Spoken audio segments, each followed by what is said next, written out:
continuing the chapter today on about reunion with a former lover.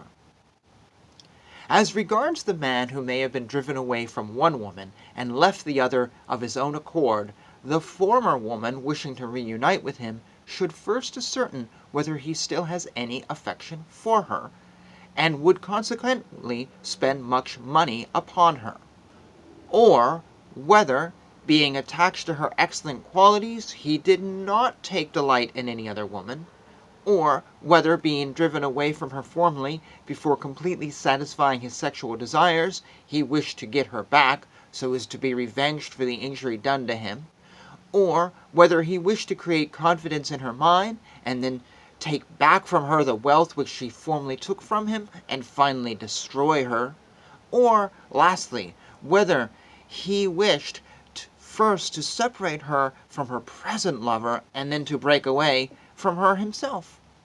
If, after considering all these things, she is of the opinion that his intentions are really pure and honest, she can reunite herself with him. But if his mind be at all tainted with evil intentions, he should be avoided.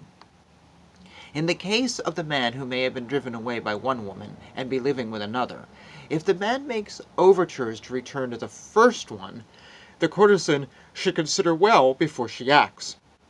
And while the other woman is engaged in attracting him to herself, she should try, in her turn, though keeping herself behind the scenes, to gain him over, on the grounds of any of the following considerations: that he was driven away unjustly and for no proper reason, and now that he has gone to another woman, every effort must be used to bring him back to myself.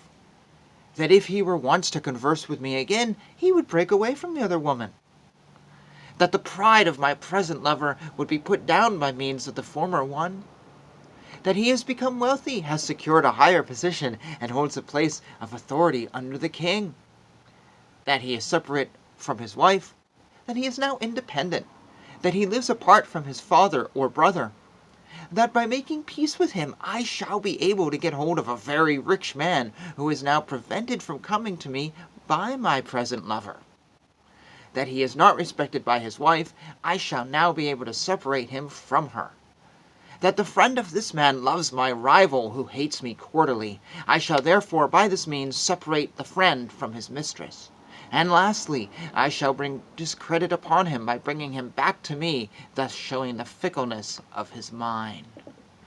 When a courtesan is resolved to take up again with her former lover, her pit Amarda and other servants should tell him that his former expulsion from the woman's house was caused by the wickedness of her mother, that the woman loved him just as much as ever at the time, but could not help the occurrence on account of her deference to her mother's will, that she hated the union of the present lover and disliked him excessively.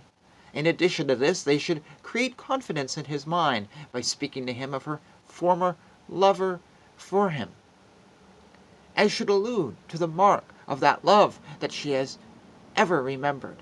This mark of her love should be connected with some kind of pleasure that may have been practiced by him, such as a way of kissing or manner of having connection with her. Thus ends the ways of bringing about a reunion with a former lover.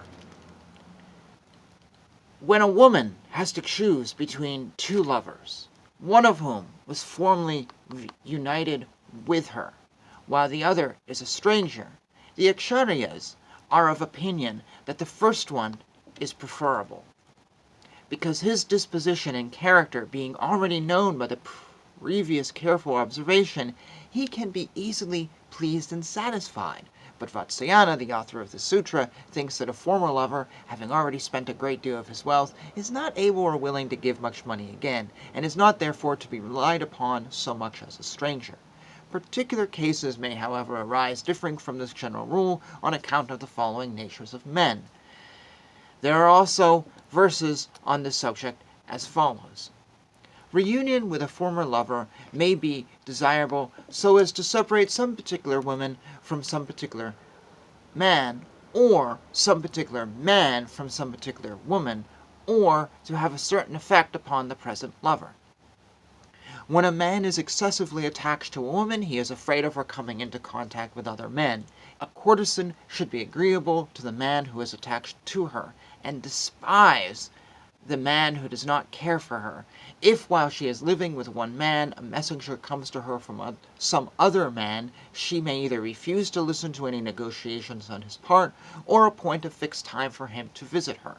But she should not leave the man who may be living with her, and who may be attached to her. A wise woman should only renew her connection with a former lover if she is satisfied that good fortune, gain, love, and friendship are likely to be the result of that union. Thus ends this chapter